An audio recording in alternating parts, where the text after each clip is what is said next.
السلام علیکم دوستان، په دې هیله چې ټول به روغ او جوړ اوسئ. ملګرو، په دې ویډیو کې موږ څنګه کولی شو چې د زنګ اوکې کول د والیوم پاس بټن او ښکته بټن یا د موبایل د بندېدو یا خلاصېدو بټن باندې څنګه اوکې کړو زنګ، یا چې کوم زنګ راغلی او موږ غږیږو او وروسته یې کټ کوو، هغه څنګه دې بټنو څخه کټ کړو بغیر د سکرین د رڼا کېدا څخه. دلته به راسو دغه درې ټکي دا به انتخاب کوو، به وایو هلته به دا سیټینګ انتخاب کړو. دا به چې کله انتخاب کړو دلته دغه یو اپشن په ټولو هغو کې ټولو موبایلو کې شته، دا زیرک موبایلونو کې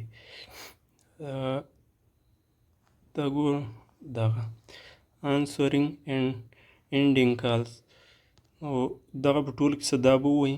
او دلته په ځینو موبایلو کې بیا دغه درې دانې هغه شته ده دا اپشن یې، خو دغه یوه زیاتو موبایلو کې نه وي.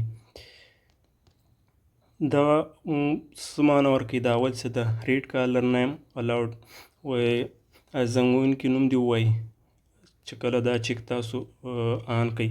خو دا نوم بیا کله ویلی شي کله زنګ راځي خو تا دغه موبایل بلوتوت له بل MP3 یا بل شي سره بلوتوت کړی وي، هغه کې بیا لکه اواز به یې هملته ښکي او دا نوم به وایي کله زنګ راسي. یا هیډفون یې دې ورکړي په غوږ کې او نو موبایل کې دې وصل کړي او زنګ راسي، بس تا ته به یې چې په هیډفونو کې دغه نوم وایي، همداسې د باندې نه وایي چې کله دا آن وي. ریډ کالر نیم الاؤډ، نو دغه یو شرط و.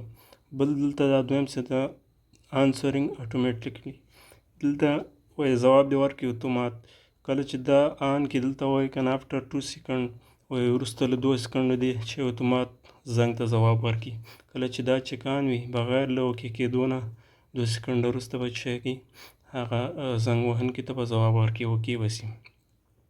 دریم څه ده پریز والیوم آف ټو آنسر کالز، وایي دغه دا اپشن چې کله آن کوي نو د دې والیوم یا د اواز کېدلو پاسنی بټن چې کله تاسو بیا ووایي نو چې زنګ وهونکي ته به چې جواب ورکړي، هغه زنګ به جواب کړي، یعنې اوکې به یې کړي.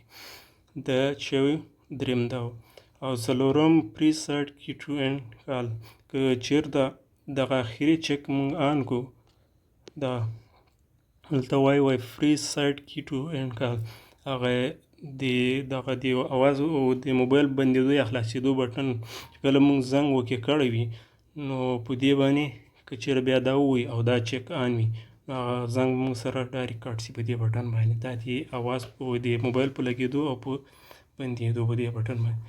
دغه څلور هغه وې پوښتنې وې په دې هیله چې د خوښ وړ مو ګرځېدلي وي. تر بیا د الله په امان، السلام علیکم.